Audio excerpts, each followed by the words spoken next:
ನಟ ಸೈಫ್ ಅಲಿ ಖಾನ್ ಮೇಲೆ ನಡೆದ ದಾಳಿ ಸುದ್ದಿಯು ಜನವರಿ 16ರಂದು ಮುಂಜಾನೆ ಬೆಚ್ಚಿ ಬೀಳುವಂತೆ ಮಾಡಿದೆ. ಸೈಫ್ ಅಲಿ ಖಾನ್ ಅವರನ್ನು ಮುಂಬಯಿಯ ಲೀಲಾವತಿ ಆಸ್ಪತ್ರೆಗೆ ದಾಖಲಿಸಲಾಗಿದ್ದು, ಬೆನ್ನು ಮೂಳೆಗೆ ಹೊಕ್ಕಿದ್ದ ಚಾಕುವನ್ನು ಯಶಸ್ವಿಯಾಗಿ ಶಸ್ತ್ರಚಿಕಿತ್ಸೆಯ ಮೂಲಕ ಹೊರತೆಗೆಯಲಾಗಿದೆ. ಇದೀಗ ಸೈಫ್ ಅಪಾಯದಿಂದ ಪಾರಾಗಿದ್ದಾರೆ ಎಂದು ವೈದ್ಯರು ತಿಳಿಸಿದ್ದಾರೆ. Mr. Saif Ali Khan was admitted today morning around 3 a.m. with alleged history of assault by some unknown person at his residence.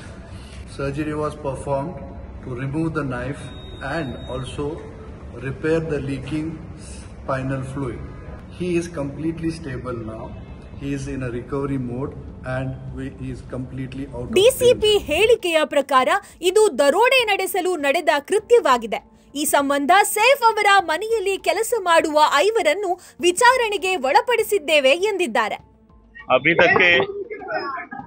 तक के इन्वेस्टिगेशन में ये एक चोरी का अटेम्प्ट था, ऐसा हमारे इन्वेस्टिगेशन में निष्पन्न हुआ है.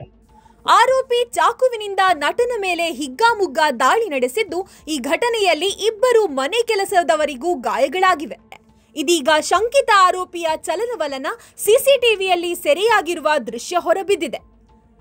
ವ್ಯಕ್ತಿಯೊಬ್ಬ ಬೆನ್ನ ಹಿಂದೆ ಬ್ಯಾಗ್ ಅನ್ನ ಹಾಕಿಕೊಂಡು ಫೈರ್ ಎಕ್ಸಿಟ್ ದಾರಿಯಲ್ಲಿ ಮೆಟ್ಟಿಲುಗಳ ಕೆಳಗೆ ಇಳಿಯುವುದು ಸಿಸಿಟಿವಿಯಲ್ಲಿ ಸೆರೆಯಾಗಿದೆ.